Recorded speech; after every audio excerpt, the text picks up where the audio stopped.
Chapter 14 of He Can Who Thinks He Can by Orison Swett Marden. Sizing Up People. After Alexander the Great had conquered the Persians, he became suddenly very ill. One of his generals sent him a letter saying that his attending physician had resolved to poison him. He read the letter without the slightest sign of emotion and put it under his pillow.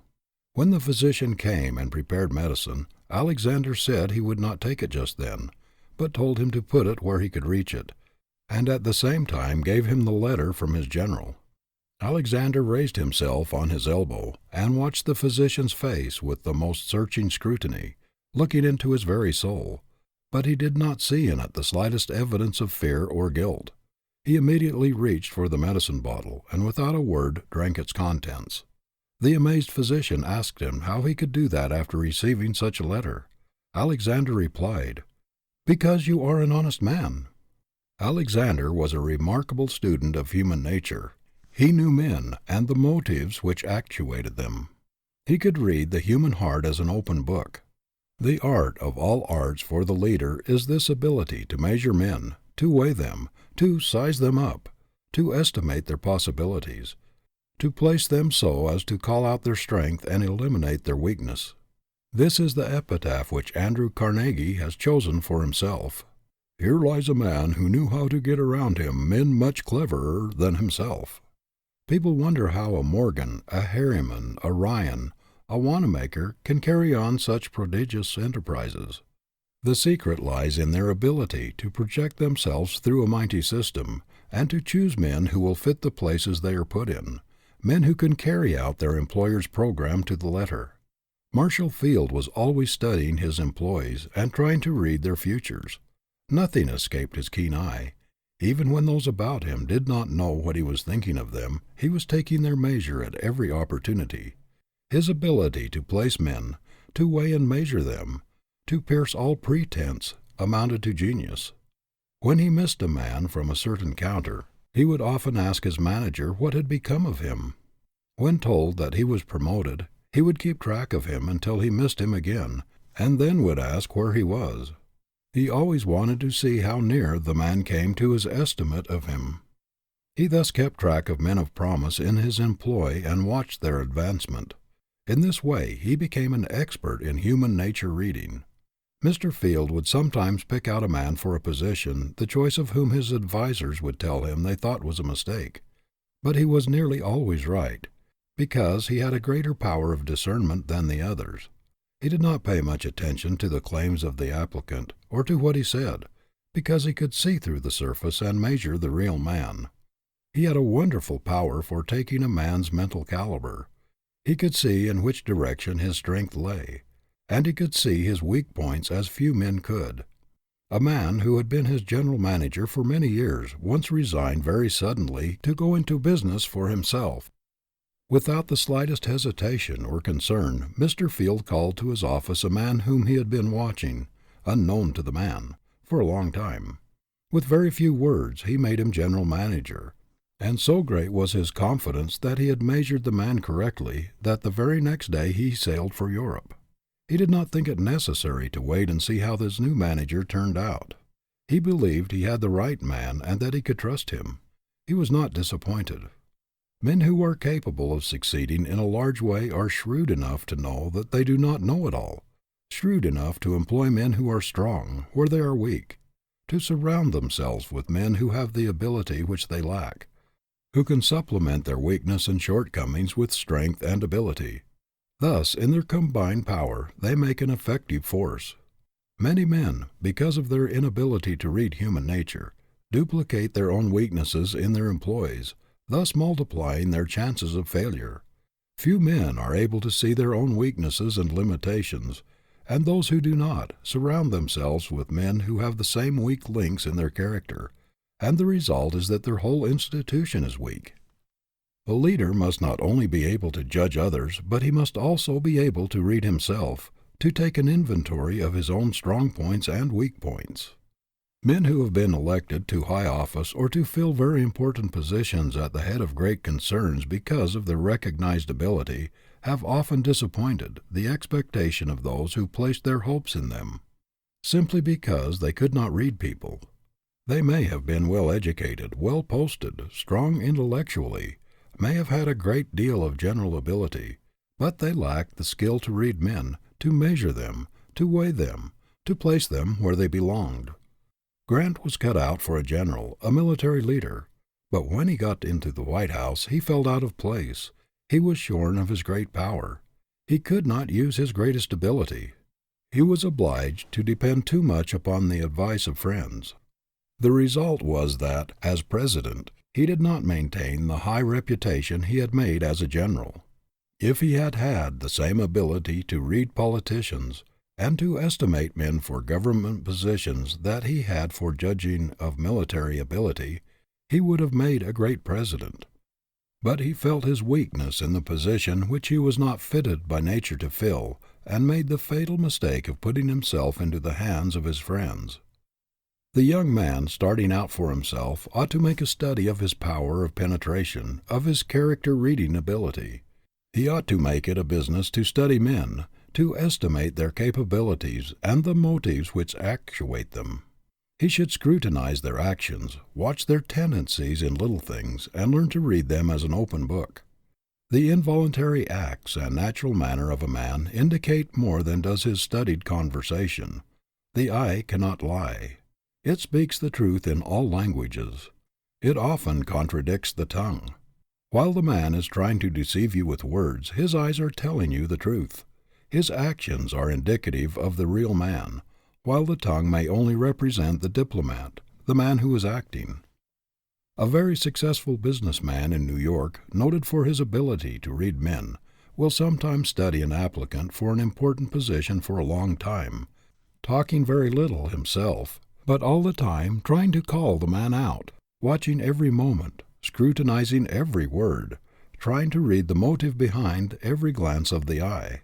His manner, everything, are all letters of the alphabet by which he spells out the real man. I have been in his office when he was measuring a man. It was a great lesson to watch his face as he seemed to read the applicant through and through, weigh him on the scale of his judgment, penetrate to the very marrow of his being, and estimate his capabilities and possibilities to a nicety. After a few minutes' conversation, and the man had passed out, he would tell me just how large that man was, what he was capable of doing, what his future would be, and what were his limitations. And he seldom makes a mistake. I have never known a man to succeed to any extent when he said there was nothing in him, and I have never known one to turn out badly when he endorsed him without reserve. We all know heads of business houses who work like slaves, dig and save, and yet do not make much headway, simply because they do not know how to surround themselves with the right men. Some men seem incapable of projecting system and order through their establishments. They may do their own work well, and then they strike their limitations. They are not good judges of human nature. Their discernment is not sharp. They are misled by conversational powers, display of education, and often place a theoretical man where only practical talent could succeed. They are likely to place a man of great refinement, sensitiveness, delicate make-up, in a position where a strong, robust, thick-skinned man is required, where an oversensitive soul will chafe and shrink from the cold, aggressive business methods necessary to effective, efficient management. People are continually being led into all sorts of unfortunate positions, entangling alliances and mortifying, embarrassing situations, because of their lack of ability to read human nature and to estimate character at a glance. Good people everywhere are being imposed upon and are losing their money in all sorts of foolish investments because of their ignorance of human nature. They are not able to see the rascal, the scoundrel behind the mask. They have not developed the power of discernment, the ability to see the wolf in sheep's clothing. The knowledge of human nature as a protector of money, of character, as a protector against frauds and imposition is inestimable. Gullible people are proverbial poor readers of human nature, and hence they are always open to imposition. Oily, cunning promoters are keen observers of human nature, and they can tell very quickly when they strike a good-natured, large-hearted professor, scholar, clergyman, or artist, who knows very little about business matters and who trusts everybody. They know that if they can only get an opportunity, they can very quickly make such a man believe almost anything. They know he will be an easy prey to their wiles and their keener knowledge of men. These promoters would not think of tackling a shrewd, level-headed businessman for their nefarious schemes, because he is too keen, too sharp, too good a judge of human nature. Such a man would be likely to penetrate the mask and see the real motive beneath the oily, honeyed words, the smooth, seductive manner. The ability to read people at sight is a great business asset. Expertness in reading human nature is just as valuable to a young lawyer as a knowledge of law. It is as valuable to a physician as a knowledge of medicine. The man who can read human nature, who can size up a person quickly, who can arrive at an accurate estimate of character, no matter what his vocation or profession, has a great advantage over others. With some men, the power to read people aright amounts to an instinct. They look through all pretenses. They tear off all masks. They see the man as he is, his reality, and measure him for what he is worth. A man possessing this power of character reading pays little attention to what a person seeking employment may say of himself. He can see for himself. Human nature is to him an open book, while to others it is a sealed book. They do not have the faculty of going back of pretensions. They are largely at the mercy of what he claims for himself, and they are always being duped. They make very poor employers. I know a popular businessman, a very able man in many respects, and one much beloved by everybody who knows him, but he has always been the victim of his ignorance of human nature. He cannot read motives, weigh or estimate the ability of others to do certain things. If an applicant for a position talks well, he immediately jumps to the conclusion that he is a good man for the position, and hires him, usually to be disappointed. He has a great weakness for clergymen who have lost their positions through failing health or for other reasons, and also for ex-teachers and professors. The result is that he has a lot of impractical people about him who know nothing of progressive, scientific business building. It is an education in itself to form the habit of measuring, weighing, estimating the different people we meet, for in this way we are improving our own powers of observation, sharpening our perspective faculties, improving our judgment. The ability to read human nature is a cultivable quality, and we have a great opportunity in this country, with its conglomerate population, to study the various types of character. What a wonderful school most of us are in practically all of the time, especially in large cities, where we are constantly coming in contact with strangers. What a chance to become experts in reading human nature, in studying motives. The face, the eye, the manners, the gestures, the walk, all these are hieroglyphics which, if we can only decipher them, spell out the character. Sometimes a single glance of the eye, when one is unconscious, will give you a glimpse into his innermost soul and reveal secrets which he would never dare to utter with his tongue. The facial expression and the manner, especially when people are off their guard or unconscious that they are being watched, are great revealers of character.